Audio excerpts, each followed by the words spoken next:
Kapag cardiac or severe medical attack, no, ang posibleng sitwasyon, no, bawat minuto may katumbas na change of survival. Kaya pag may narinig kang halos 10 minutes, no, hindi mo pwede i-shrug off na parang normal lang. No?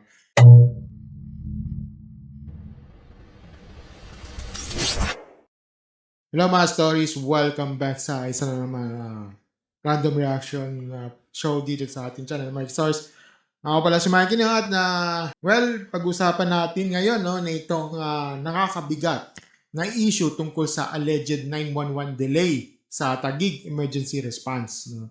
Well, diretso tayo mga stories no, na kapag medical emergency ang usapan, no, hindi pwede ang babagal-bagal, hindi rin pwede ang kalituhan at lalong hindi rin pwede ang pasahan ng responsibilidad.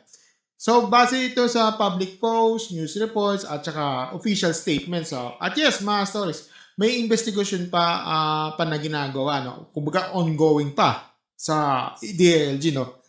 So, hindi pa ito final conclusion, no? Pero kahit may investigation pa, no? May mga bagay na dapat ng pag-usapan ng diretso. Okay? So, let's proceed na tayo dito sa news na to, no? So, ayon sa ulat, no, ang DILG ay nag-iimbestiga ng alleged delay ng 911 emergency dispatch matapos may isang residente sa Taguig na nagsabing halos 10 minutes siyang naghihintay ng tulong habang may medical emergency ang kanyang ama. Ang naglabas ng reklamo, no, ito walang iba kundi si Basti Askri, actor at performer, no, at nursing graduate rin. Yun, nasabi doon. Ayon sa kanya, no, paulit-ulit siya tumawag sa 911 matapos atakihin ng kanyang ama na nakakonect siya sa dispatcher, pero ayon sa kanila, no, paulit-ulit lang daw siyang pinaghihintay at mas masakit pa, no, may marinig daw siyang tawanan at casual na usapan, no, sa background. Kumbaga sa mga call center, dami na narinig na usapan sa background habang na nangangailangan ng ng agarang tulong. Okay. Ayon sa ayon pa sa kanya, siya mismo ang nag-CPR sa kanyang ama habang hinihintay ang ambulansya. At nung dumating pa raw ng responders, no, walang umanong AED at iba pang essential equipment, no. Hindi rin daw siya agad na napalitan ng napalitan ng pag-CPR, kaya siya pa rin ang tuloy-tuloy na gumagawa nito.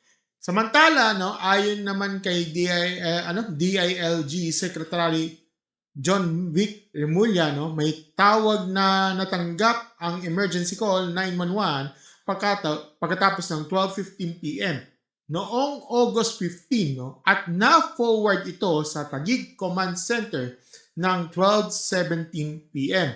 Ang tawag ay tungkol sa 71 years old na pasyente na Maharlika Village na nangangailangan ng ambulansya. So, ngayon may pahayag din ng I Love Taguig, no, yung panig na lungsod. Ayon sa kanila, una sa lahat, nakikirami sila sa pamilya, no, pero nililaw nila na ang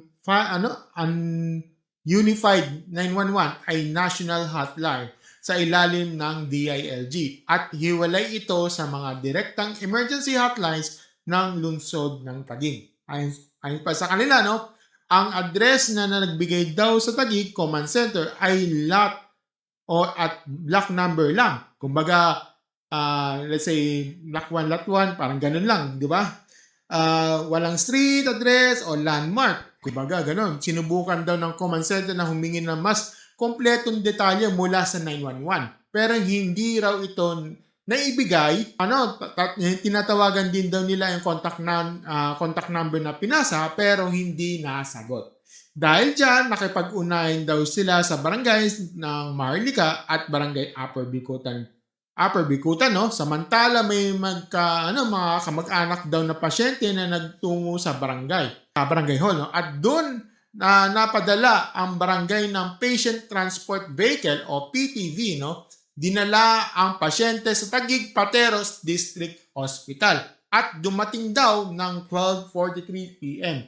nabigyan ng medical intervention pero nadeklarang pumaraw ng 1:24 p.m.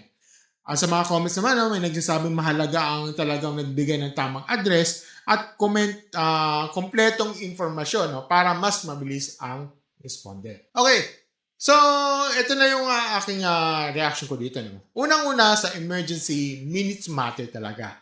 Hindi ito small issue. No? Hindi ito simpleng miscommunication lang. Kapag cardiac or severe medical attack, no, ang posibleng sitwasyon, no, bawat minuto may katumbas na change of survival. Kaya pag may narinig kang halos 10 minutes, no, hindi mo pwede i-shrug off na parang normal lang. No?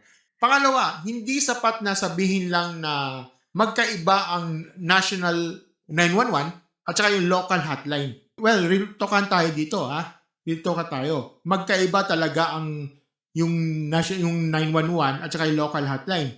Kasi sa taong nagpapanik dahil baka yung parang ma-delete, sabi natin gano'n, no? Ma-delete ang mga mahal niya sa buhay, no? Wala siyang panahon intindihin ang blue bureaucracy. Ano bureaucracy? Hindi siya mag-iisip kung national ba yan o national ba yan o local ba yan, di ba? O kung yung sino man dapat tawagan. Kasi ang expectation ng tao sa 911 ay simple. Tumawag ka, may darating na tulong at may maayos ng coordination. Kasi kung hindi niya, kung hindi kaya gawin niya ng sistema, di may problema sa sistema. Pangatlo, yes, totoo naman na responsibilidad din yung tumatawag ang magbigay ng tamang address at mahalagang detalye. Kasi walang debate doon, okay? Walang pagtatalunan doon. Kailangan talaga ng kompletong exact address, location, even landmark, contact number, okay? At uri ng emergency. Pero ito ang hindi dapat kalimutan. Ang emergency system dapat dinisenyo para sa mga tao hindi kalmado, para sa taong naiyak, naguguluhan, nagmamadali, o nag-CPR habang tumatawag. No? Hindi pwede ang standard mo ay parang nagbubuk lang ng delivery. Iba ang emergency yun, ha? Ibang emergency na parang nagbubuk, okay? Kapag nagpapanik ang caller, mas dapat magaling ang dispatch system. Hindi mas mahina, okay? Pangapat, ito yung totoo yung paratang na may tawanan sa background hearing, yung katulad according yung sa sinabi niya, no? Na tawanan daw sa background hearing, naghihintay na tumatawag. Sobrang unprofessional yan. Okay? At hindi lang unprofessional. Posibleng napakasakit niyan para sa mga taong nakikiusap ng tulong.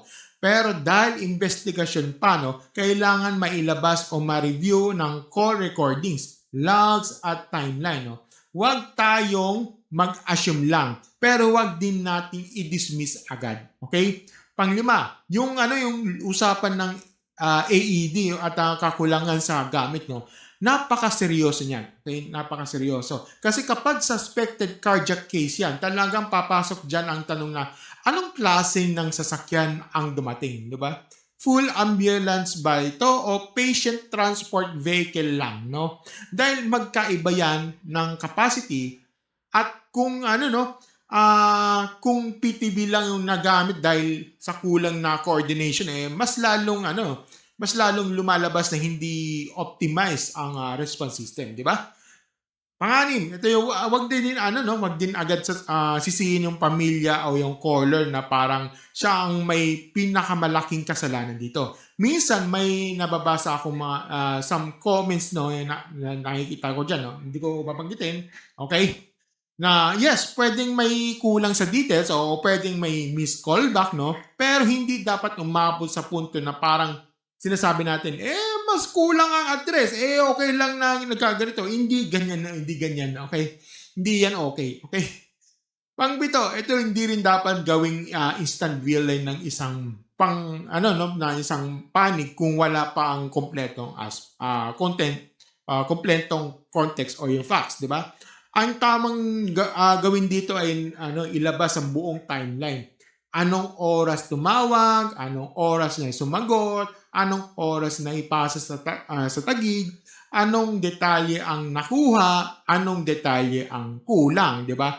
Ilang beses nag-callback? Sino ang na-dispatch? Anong oras maandar ang sasakyan? Anong oras nakarating sa area? At ano ang mga kagamitan meron o wala? Di ba? Kapag walang ganitong level ng transparency, mauubos lang tayo sa away ng narratives. Okay? So, at ito yung ito pa yung isa sa pinaka-importante punto dito. Hindi dapat ang tao ang mag-a-adjust sa kapalpakan ng sistema. Ang sistema ang dapat nakaangkla sa realidad ng tao. Kung alam natin maraming hindi alam sa eksaktong street address kapag panic, no? Dapat may backup plan yan, ang 911 at local dispatch. GPS din, SPS location, better address, verification, di ba? Direct conference sa local responders. Hindi yung huli na ang lahat bago magtugma ang impormasyon, di ba? So, ito yung aking bottom line dito, mga stories. No? Parehong may malaking tanong dito sa National 911 at saka sa Local Response Coordination. No? At hindi sapat ang paunang paliwanag kung bakit nagkaganito. Hindi sapat ang hiwalay kasi sa 911 sa local hotline, no? Hindi sapat ang kulang kasi sa address dahil sa tunay na emergency. At tao ang hindi dapat matrap sa gitna ng process failure. Ang dapat mangyari ngayon, hindi damage control, hindi PR spin, accountability, transparency, at actual fixes. Okay? Kailangan ma-review yung call handling, but kailangan ma-audit yung dispatch process. Kailangan malaman kung bakit may alleged delay. Kailangan linawin kung anong responding unit ang pinadala. Kailangan tingnan kung sapat ba ang equipment at kailangan turuan din ang publiko ng mga direct hotlines. Pero ulitin ko mga stories hindi dahil may responsibilidad ang publiko ay lusot na ang sistema. Kapag buhay ang nakasalalay, hindi pwede na sana. Dapat andyan na, dapat gumagana na, at saka maasahan yan. Okay? Kaya kayo mga stories, ano mas malaking problema dito? Failure ba ang 911 system o failure na coordination sa pagitan ng national at local response? Okay? At isa pa, dapat ba ilabas ng mga kinaukulan ng buong call timeline o official records para matapos ang mga haka-haka? Well, comment down below at babasahin natin yan. Kung gusto nyo mga ganitong opinionated, logical, frankly, straight to the point commentary videos, kapag ka like, share, subscribe sa ating channel, and click notification bell sa ating baba. At kung may bukal kung may bukal kayo sa puso diyan, may GCash o Maya sa pin comment ko, sa baba, para ma-upgrade para upgrade ko yung sa PC ko, at saka yung video cam para sa channel ko. At saka idagdag ko na rin yung microphone, So gamit ko kasi headphones yung headset, yung ko. So, yun yung gamit kong as a mic, okay? Ginagamit ito para sa mga channel ko. Maraming salamat po. As always, mga stories, thank you and have a great never ending stories. Bye. Welcome.